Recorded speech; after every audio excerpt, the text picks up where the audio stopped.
So you must maintain an account book. You will see, no matter what the hell happens in life situations, you will not go down. More than what you eat, how you eat it is also equally important. Check and see if you're still alive. If you are, just do this much for your sake. This is the end of suffering. Once there is no fear of suffering, only then you will explore the full depth and dimension of this life.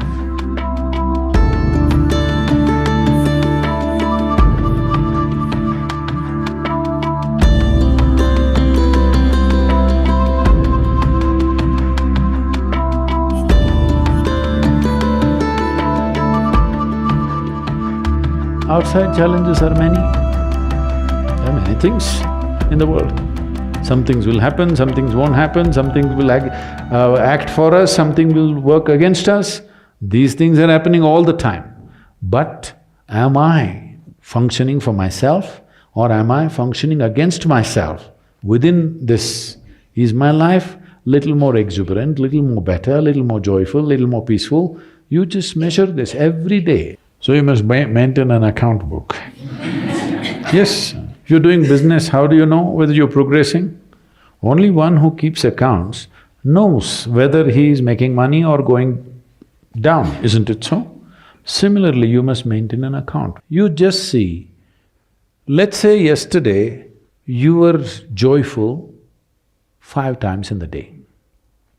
Today if you're 6, you're better. Tomorrow if you're 7, you're better. But day after tomorrow if you're 3, you're worse. How many moments of joy do you have?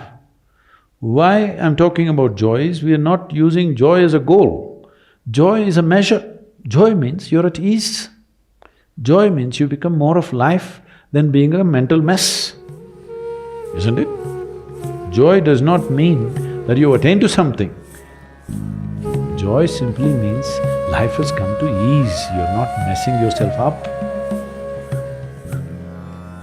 Spend 5 minutes, have I been better today than yesterday? Has my day been better? Every day, if you keep accounts, you will see, no matter what the hell happens in life situations, you will not go down.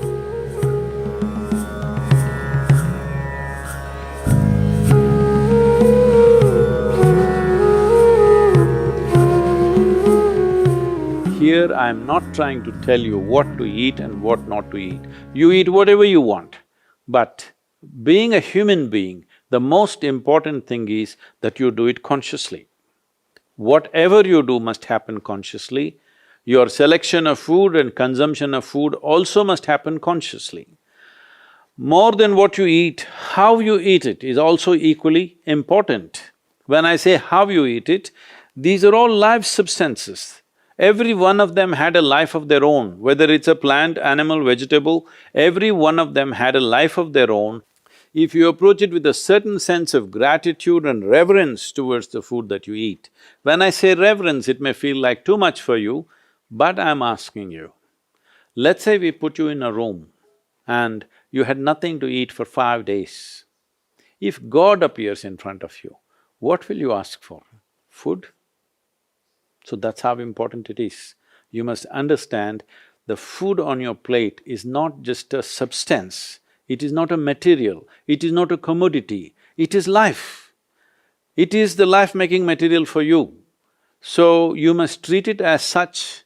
Right now, when it's on the plate, when it's out there, it has no value, but the moment you consume it and it becomes your flesh and blood, now suddenly it's of immense value. Why do we live like this? It's very important, when it comes on your plate itself, you must treat it as a part of yourself. With great reverence, you must consume. Just the way you consume it, if you change that, food will behave very differently within you.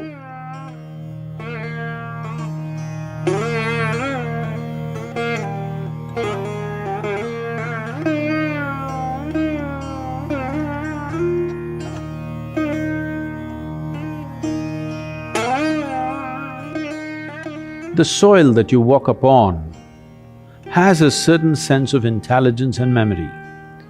So even if you happen to live in a concrete jungle, it is important to keep in touch with the earth upon which you live.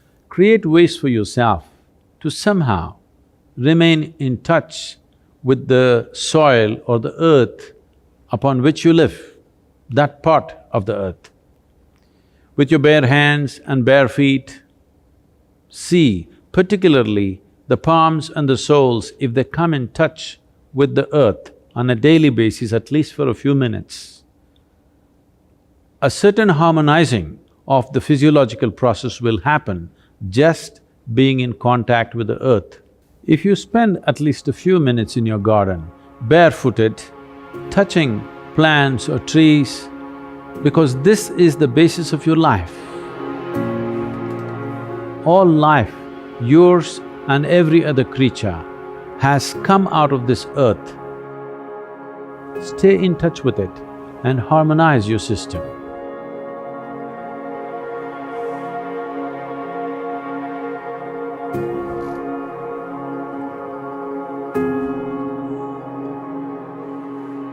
One thing is, before you go to bed, just sit in your bed just for 2 minutes. 2 minutes, just see, suppose you're going to die right now in 2 minutes' time, how it'll be, and then sleep. You will see tomorrow when you wake up, you'll wake up like you just born. If you go to sleep with this awareness, you will wake up with a completely new dimension of energy within you. Suppose you wake up tomorrow. No, that's not… See, you think it's a joke, that's a problem. Every day, nearly 300,000 people don't wake up tomorrow. So in case you wake up tomorrow, check and see if you're still alive. If you are, just do this much, for your sake, not my sake. One big smile, you're still alive. Hello?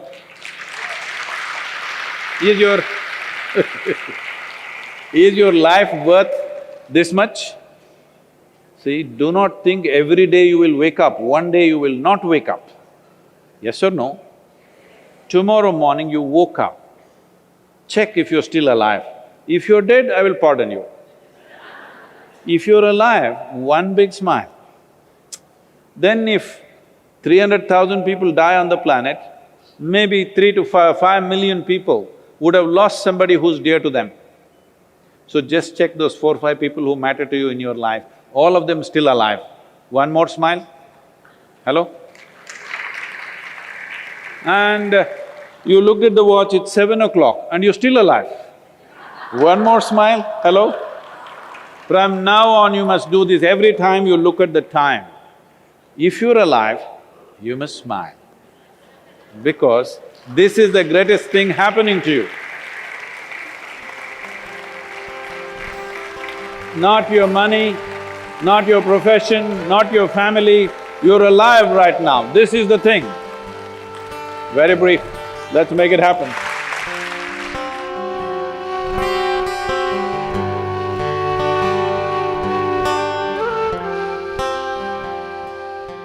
Your ability to live well on this planet is essentially how well you can harness this body and this mind. Yes or no? So if you have to harness this the way you want it, it's very important. There is a little space between you and the body, there is a little space between you and the mind. Whatever suffering, any kind of suffering that you have known in your life has entered you either through the body or through the mind. Do you know any other kind of suffering? Do you know any other kind of suffering? Physical suffering, mental suffering. There's only 2 things you know, isn't it?